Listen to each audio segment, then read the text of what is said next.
35 సంవత్సరాల క్రితం ఒక 3 పూట భోజనం పెడితే చాలు ఎవరైనా ఒక పాస్టర్ కింద పనిచేద్దాం అనుకున్నా. ఒక దైవజనుడి దగ్గరికి పంపించాను. ఆ దైవజనుడు ఎవాంజలిస్ట్ లైక్ డిజిఎస్ దినకరన్ గారు లాగా ఆ దినాల్లో వాడబడిన వ్యక్తి. ఆయన దగ్గరికి వెళ్ళాను. మీకు ఏమొచ్చని అడిగితే టైప్ వచ్చని అడిగాను. నాకు టైప్ రాదన్నాను. పోనీ కమ్యూనికేట్ స్కిల్ ఉందని అడిగారు. అది లేదన్నాను. నా లెటర్ రాసి దానికి రిప్లై ఇవ్వగలుగుతారా అన్నారు. ఇవ్వండి చూద్దామన్నాను. సరిగా రాయలేదు. ఏమి రానప్పుడు నేను ఎక్కడ పెట్టుకోవాలన్నా నేను అలా ఇన్నోసెంట్ గా నిలబడ్డాను. నా మొగం చూసి ఆయన భార్య చెప్పింది, ఈ కుర్రోడు చూస్తే చాలా ఇన్నోసెంట్ గా ఉన్నాడు. బావ ఏదైనా ఒక చిన్న పని చెప్పాలి. ఆఫీస్ బాయ్ కింద పని పెద్ద ఆఫీస్ అన్నమాట. అందరికి రాకముందు నేనే ఫస్ట్ రావాలి. ఆఫీస్ ఓపెన్ చేయాలి. మొత్తం ఆఫీసులో క్లీన్ చేయటం. అప్పుడే నేను ఒక పాట నేర్చుకున్నాను. యేసు నామం సుందర నామం, యేసు నామం మధుర నామం. ఆ పాట నేర్చుకుంటే పాడతా క్లీన్ చేస్తున్నాను. డోర్లన్నీ తొడవటం. కొంతమంది స్టాఫ్కి టీ కావాలన్న వాళ్ళు, పోస్ట్ ఆఫీస్కి వెళ్ళాలంటే నేనే వెళ్ళాలి. అందరిలో నేనే చిన్న కుర్రోడిని. సిపిఎం పాస్టర్కు బట్టలు ఉతికేవాడిని. హల్లెలూయా. నమ్మకత్వం. వంట పాత్రలు కడిగేవాడిని. కొంతమంది ఒరే అన్నవాళ్ళు, తిట్టేవాళ్ళు, పోయేవాళ్ళు, చాలా ఇర్రెస్పెక్ట్ గా పిలిచేవాళ్ళు, మాట్లాడేవాళ్ళు. నన్ను ఎవరు గౌరవించాలనుకోలేదు. దేవునికి నమ్మకంగా ఉంటే చాలు అనుకున్నా. నమ్మకత్వాన్ని దేవుడు చూశాడు. ఒక రోజు వచ్చింది, ఒక ఫోన్, అందరూ వెళ్ళిపోయారు.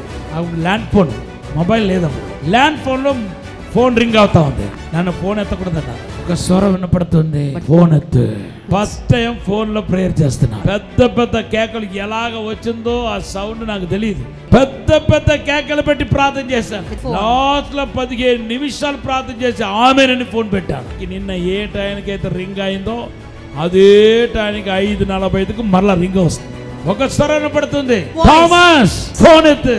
ప్రభా, నేను ఫోన్ ఎత్తి నా ఉద్యోగం ఊడిపోయినట్టుగా ఉంది. దయచేసి నన్ను వదిలేండి ప్రభా. మనుషులు సంతోషపడతావా, నన్ను సంతోషపడతావా? నిన్నే ప్రభా. అలా అయితే ఫోన్ ఎత్త అంటున్నా. ఫోన్ ఎత్తాను. సేమ్ ఆవిడ మళ్ళా కాల్ చేసి, ఏంటమ్మా ఇదిగో నువ్వు ప్రార్థన చేస్తూ ఉండగా విడిపోయిన 2 ఎముకలు, నా భర్త ఎముకలు కలిసిపోయింది. గొప్ప అద్భుతం జరిగింది. డాక్టర్లు ఎక్స్రే తీశారు. ఆపరేషన్ అవసరం లేదంటున్నారు. నడుస్తున్నాడు ఇప్పుడు. ఓహో అలాగా. మా ఊరు కొడైకెనాల్. అక్కడ మేము కృతజ్ఞత కూడిక పెట్టబోతున్నాం. మీరే ప్రీచర్ అంటున్నారు.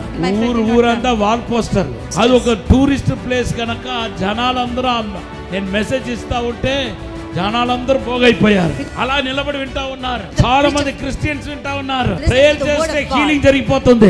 సాక్ష్యాలకు వస్తున్నారు. అందరూ ఆమెననగానే అడ్రస్ ఇవ్వండి, అడ్రస్ ఇవ్వండి అంటే నాకు అడ్రస్ ఉంటే కదా ఇవ్వటానికి. అక్కడ ఉండి చాలా ప్రదేశానికి నన్ను దేవుడు తీసుకుని వెళ్ళాడు. 4 గోడల మధ్యలో నేను ఉన్నాను. జీవితాంతం ఈ ఆఫీస్ లో పని చేయాల్సిందే అనుకున్నాను. కానీ నాలో నమ్మకత్వాన్ని దేవుడు కాపాడాడు. నమ్మకత్వాన్ని పరిశుద్ధాత్మ దేవుడు కాపాడాడు. 4 గోడలను పగలు కొట్టుకున్నాడు, బయటికి తీసుకొచ్చాడు.